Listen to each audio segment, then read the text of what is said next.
Concussions. An injury that happens to the brain when you get knocked in the head a little bit too hard. Now, did you already know that? Most likely, but I had to do my part as a YouTuber to explain something everyone already knows about for the sake of the video. I'm so ass at scripting, bro. Now, personally, I have gotten 2 concussions in my lifetime, contrary to what my emails to my teachers would tell you. Also, a side note, whenever you email your professor saying you're gonna miss class because you have a concussion or a migraine or some other thing, they know you're bullshitting. They just don't give a fuck. Little Jace is on his 29th migraine of the semester that perfectly hits 19 minutes before my fucking class period. Gosh, I hope he's okay. But as I was saying, I've had 2 concussions in my lifetime, and today I'll be talking about the second one, because the first one was not interesting, and not important, and totally not, like, embarrassing, and I got hit in the head with a soccer ball. Okay, shut up. So, picture this. It's 11 p.m. I'm in my dorm with my roommate, and we're both winding down about to go to sleep. And it's chill, you know? I mean, this is one of the rare times I'm not chastising him for living in squalor. Now look, am I gonna expose this side of the room for all, like, 2 of you to see?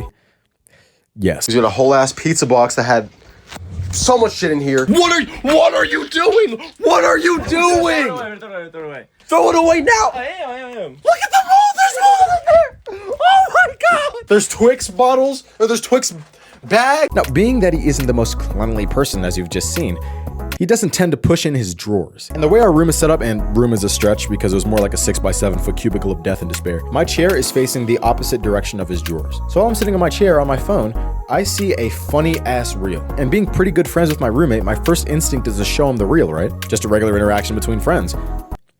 Is what I thought was gonna happen. But as I'm leaning back in his weak ass, brittle ass, swivel ass, bitch ass chair, I hear a snap. And after that, I think to myself, nothing at all, because as soon as I hear that snap, I start rotating backwards at a speed faster than a fucking Lockheed Martin F-22 Raptor and smack the back of my cranium on one of my roommate's open drawers. Then, immediate darkness for what felt like 10 seconds or so. Light starts to flood my eyes again, and I'm brought back from the get out dimension into the real world. And PSA, this part is aided by the help of my roommate's recounting of the night, because I was fuck that 3/16 conscious. So as soon as I wake up, I'm greeted by the uncontrolled laughter of my roommate in his bed right above me, acting like he's seen prime Dave Chappelle. Like, this guy is genuinely losing his mind laughing at me dying. Now, in my confused state, I let out an exasperated fuck. And then he picks up on the fact that maybe, just maybe, he's seen his friend undergo a serious injury, maybe 5 to 6 feet below him. I'm guessing you can tell which parts I remembered myself and which parts he helped with now. And after that, he gets up and asks me if I'm okay, to which I respond with another fuck. Now he's picking up on the fact that, whoa, that loud ass sound that I heard shortly before seeing my roommate on the floor in the fucking Goku death position was probably not good. Now I, for some reason, start to frantically ask what time it is, to which he would say the time. But then 2 minutes later, I would ask what time it was again. Bro, like I said before, it's 11:15. Fuck. Now, if it wasn't clear to my roommate somehow that I had a concussion, it was definitely crystal now. Damn. Crystal. Jesus Christ. I said it was crystal. So after that, he does what any close friend would do if their friend just contracted a brain injury and informs the group chat.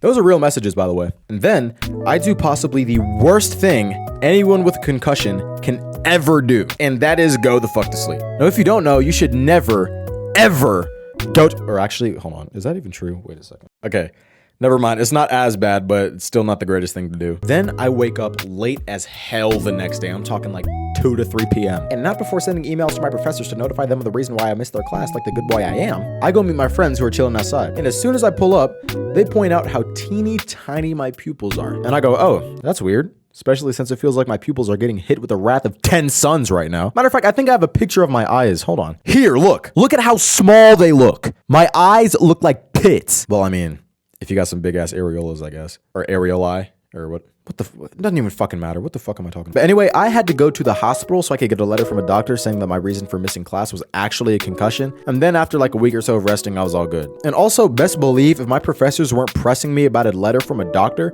I was not going to that damn hospital, bro. I do not give a fuck. Let me go to the doctor so they can confirm what I already knew. Hey, doctor, I'm here today because I got run over by a whole ass semi-truck and I'm paralyzed from the epiglottis down. Yeah, so that's actually fatal.